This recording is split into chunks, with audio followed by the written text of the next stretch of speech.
انمول خزانے کا کیا فائدہ ہے؟ فرمایا جو بندہ اسے پڑھے گا، حدیث سناتا ہوں ذرا غور سے، دو انمول خزانہ نمبر 1 کے فضائل بتا رہا ہوں. جو اس کو ہر فرض نماز کے بعد پڑھے گا، اللہ پاک اس دن اس کو 70 بار نگاہ رحمت سے دیکھے. کتنی بار؟ کتنی بار؟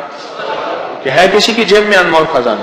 70 بار ہے کسی کی جیب میں، 70 بار نگاہ رحمت سے دیکھیں گے. کتنی دفعہ؟ 70 بار. یہ میں اس کے فائدے لکھے بتا رہا ہوں آپ کو. 70 بار اللہ پاک اس کو نگاہ رحمت سے دیکھیں گے، 70 بار. اور دوسرا فائدہ سنیں، دوسرا فائدہ یہ ہے، دوسرا فائدہ کہ وہ جس حالت میں مرے گا، جیسی بھی حالت مرے گا، خاتمہ ایمان پہ ہوگا اور اللہ کی بارگاہ میں شہادت ہوگی.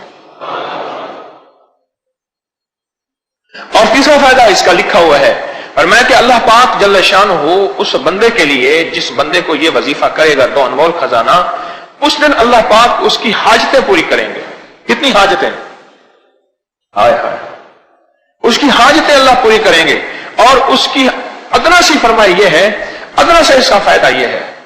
اب سنیں، فرمایا کہ جو بندہ یہ انمول خزانہ پڑھتا ہے تو کیا ہوا؟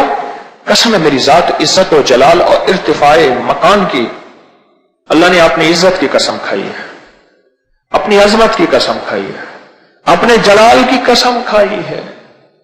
ذرا غور سے سنیں تو صحیح. میرا رب قسمیں کھا رہا ہے. آپ آخر ہو جاتی ہے. کوئی بندہ جب قسم کھاتا ہے تو سمجھ لے آخر ہو گئی ہے. قسم کھا کے میرا اللہ فرماتا ہے کہ جو بندہ ہر فرض نماز کے بعد اس کی تلاوت کرے گا، انمول خزانہ نمبر 1 کی بات کر رہا ہوں، تلاوت کرے گا، پہلا جو اس کا فائدہ ہوگا، میرا اللہ کہتا ہے اس کی مغفرت ہو جائے گی. بھائی جو انمول خزانہ ہر فرض نماز کے بعد پڑھتے ہیں اور انہیں یاد ہے، آج میں انہیں مبارک دیتا ہوں، مبارک دیتا ہوں، مبارک دیتا ہوں. میں نے کئی دفعہ لفظ مبارک کبھی کبھی کہا ہے، 3 بار اکٹھا مبارک شاید میری زندگی میں پہلی دفعہ ہو کہ میں انہیں مبارک دیتا ہوں، مبارک دیتا ہوں، مبارک دیتا ہوں، جن کو ہر نماز کے بعد پڑھنے پہ 70 بار میرا رب نظر رحمت سے دیکھے، نظر رحمت سے دیکھے، 70 بار نظر رحمت سے دیکھے، پڑھنے پہ 70 بار نظر رحمت سے دیکھے. وہ بہت بڑی مبارکباد کے مستحق ہیں، بہت بڑی مبارکباد کے مستحق. آگے سنیں ذرا غور سے، توجہ سے، اور میرا مشورہ ہے اس کو جلدی جلدی یاد کر لیں. پہلا فائدہ کیا ہے؟ اللہ اس کی مغفرت فرمائیں گے. دوسرا فائدہ جنت الفردوس عطا فرمائیں گے. تیسرا فائدہ جس وقت پڑھے گا اس وقت اللہ پاک اس پہ 70 بار نگاہ مغفرت فرمائیں گے، نگاہ رحمت فرمائیں گے، نگاہ رحمت، نگاہ رحمت فرمائیں گے. یہ حدیث میں حدیث عرض کرتا ہوں، صحیح حدیث ہے، یہ وہ پڑھ کے سنا رہا ہوں. اور چوتھا فائدہ سنیں، چوتھا فائدہ اس کی 70 حاجتیں پوری ہوں گی. کتنی حاجتیں؟ 70 حاجتیں پوری ہوں گی. اور حدیث کے الفاظ ہیں، ادنا حاجت کا درجہ یہ ہے کہ ہم اس کو معاف کر دیں. اب بولو کتنے فائدے ہو گئے؟ 4 فائدے ہو گئے. چوتھا فائدہ یہ ہے کہ اس کی 70 حاجتیں پوری کروں گا. اور 5واں فائدہ سنیں، 5واں فائدہ یہ ہے اس کو دشمنوں پر میں غلبہ عطا کروں گا. تفسیر روح المعانی، حوالہ جلد نمبر 3 صفحہ نمبر 106، اور معارف القرآن میں بھی اس کا حوالہ موجود ہے. شیخ محمد شفیع رحمت اللہ علیہ نے لکھا ہے. ہاں، دشمنوں پر غلبہ، وہ دشمن جادو، وہ دشمن جنات، وہ دشمن حاسد، وہ دشمن نفس، وہ دشمن شیطان، وہ دشمن کوئی بھی ہے، میں دشمنوں پر اس کو غلبہ دوں گا. اور اس میں ایک اور چیز ہے، انمول خزانے میں ایک اور چیز ہے، وہ ہے سورۃ توبہ کی آخری 2 آیات. اس کے بارے میں ایک چھوٹا سا بتاتا ہوں. ایک درویش تھے، ان کے پاس شیخ شبلی تشریف لائے، پڑھا رہے تھے، لوگوں کو روح کی دنیا دے رہے تھے. کھڑے ہو گئے، پیشانی میں بوسہ دیا، پیشانی پہ بوسہ دیا، اپنے ساتھ مسند پہ بٹھایا، احترام و اکرام کیا, جاتے ہوئے ہدیہ دیا اور وہ چلے گئے. بعد میں شاگرد کہنے لگے حضرت لوگ تو ان پہ تان اور اعتراض کرتے ہیں, یوں یوں یوں یوں کہتے ہیں. اب سنیں ذرا غور سے, سنیں ذرا غور سے. من لگے میں نے جو خواب میں دیکھا ہے وہی کچھ کیا ہے. خواب دیکھا یہ میرے آقا کی بارگاہ میں یہ بندہ حاضر ہوا, حضور اٹھ کے کھڑے ہو گئے. سبحان, کھڑے ہو گئے. میرے حضور نے ایسی پیشانی میں بوسہ دیا, پیشانی پہ بوسہ دیا, ایسی اعزاز اکرام احترام پیار کیا جو میرے حضور نے کیا. میں نے حضور سے پوچھا خواب ہی میں, یا رسول اللہ صلی اللہ علیہ وسلم ان کا یہ عمل کس وجہ سے ہے؟ فرمایا 80 سال سے ہر نماز کے بعد یہ بندہ لقد جاءکم رسول والی آیت, دونوں آیتیں پڑھتا ہے. اس لیے میری بارگاہ میں ان دونوں آیتوں کے پڑھنے, یعنی سورۃ توبہ کی آخری دونوں آیتوں کے پڑھنے کی وجہ سے میری بارگاہ میں یہ مقام ہے, یہ وقار ہے, یہ عظمت ہے. سبحان اللہ. اس سے بڑی ولایت کی انتہا کیا ہوگی؟ میرے حضور استقبال فرمائیں, میرے حضور پیشانی پہ بوسہ دیں اور میرے حضور بٹھائیں, پیار کریں, محبت کریں. اس سے بڑا اور کیا ہوگا؟ اس آیت کے اندر تسخیر بہت ہے, اس آیت کے اندر دیدار مصطفیٰ بہت ہے, اس آیت کے اندر رزق اور روزی بہت ہے, اور اس آیت کے اندر حفاظت کفایت کفالت بہت ہے. اور 5 تو آپ پڑھتے ہیں یہ آیات, اور 6 پڑھتے ہیں انمول خزانہ نمبر 1 میں دعائے ابو درداء. حضرت ابو درداء رضی اللہ تعالیٰ عنہ میرے کملی والے کے غلام صحابی ہیں. فرماتے ہیں کہ وہ بیٹھے تھے, ایک بندہ آیا کہنے لگے شیخ آپ کے گھر کو آگ لگ گئی. میں نے نہیں لگی, بڑے اطمینان سے. دوسرا آیا کہنے لگے آگ لگ گئی. میں نہیں لگی. تیسرا آیا, اس نے کہا آپ کے گھر کے دروازے کے, آپ کے گھر کے قریب پہنچی تھی اور بجھ گئی اور آپ کا گھر بچ گیا. اہل مجلس اہل محفل نے پوچھا آقا آپ کس بنیاد پہ فرما رہے تھے؟ فرمایا میرے حضور نے فرمایا جو بندہ یہ دعا پڑھ لے گا صبح شام تک اس کا کوئی حادثہ نہیں ہوگا. میں یہ دعا پڑھ کے آیا ہوں, میں نے دعا بھی پڑھی ہے اور دعا کا یقین بھی لیا ہے. ایک صاحب مجھ سے کہنے لگے میری گاڑیوں کا ایکسیڈنٹ بہت ہوتا ہے اور مجھے چوٹیں بہت لگتی ہیں اور میرے کھانے میں سے بال بہت نکلتے ہیں. میں نے کہا یہ دعا پڑھ, اللہم انت ربی لا الہ الا. یہ ابو درداء کی دعا ہے رضی اللہ. اس نے پڑھا, اس کے مسئلے حل ہو گئے. چلو اس میں ایک اور آیت ہے انمول خزانے کی بات, شہد اللہ انہ لا الہ. یہ آیت ہے, اس کی ایک فضیلت بتاتا ہوں, بڑے کمالات ہیں اس آیت مبارکہ کے. 2 بندے جا رہے تھے سفر میں جا رہے تھے.